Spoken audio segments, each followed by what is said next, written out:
कुपवाड शहरात सुरू असलेल्या ड्रेनेज योजनेच्या कामाची तसेच रस्त्याच्या कामाची चौकशी व्हावी या मागणीसाठी शिवसेनेच्या वतीने आमरण उपोषणाला प्रारंभ झाला।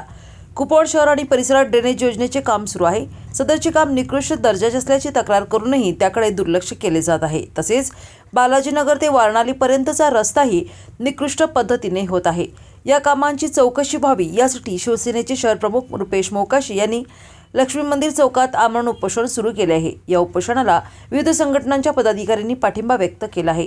उपोषणाप्रसंगी जोरदार घोषणाबाजी देऊन महापालिका प्रशासनाच्या विरोधात घोषणाबाजी करून परिसर दणाणून सोडला। यावेळी सतीश साखळकर, शंभूराज काटकर, संतोष पाटील, रवींद्र खराडे, अजित दुधाळ यांच्यासह कार्यकर्ते उपस्थित होते।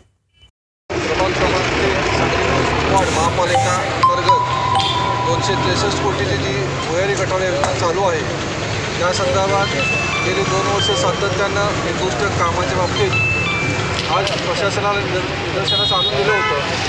यापूर्वी प्रशासनानं 2दा संबंधित ठेकेदाराला चुकीचे काम आणि निकृष्टतेचे काम होते त्याबाबतीत नोटीस दिली होती, परंतु आज अखेर काम तसंच चालू राहिलेलं आहे।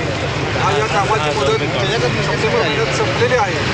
महापालिकेमध्ये जे निकृष्ट काम केलेलं आहे त्याची वसुली संबंधित ठेकेदाराकडून करून घ्यावी, तसंच सदर ठेकेदारास काळ्या यादीमध्ये समाविष्ट करावं यासाठी या ठिकाणी आज आम्ही आमरण उपोषणाला सुरुवात केलेली आहे। तसेच आज पाटबंधारे ऑफिस ते बालाजीनगर रोड 3 कोटी 64 लाखाचा जो रस्ता आहे तो सुद्धा निकृष्ट दर्जाचा झालेला आहे। काम अजून अपूर्ण असताना त्याचं उद्घाटन घेण्यात आलेलं आहे। आज प्रशासनाने तो रस्ता खोदून परत करण्यासाठी आज आम्हाला इथं पत्र दिलेलं आहे।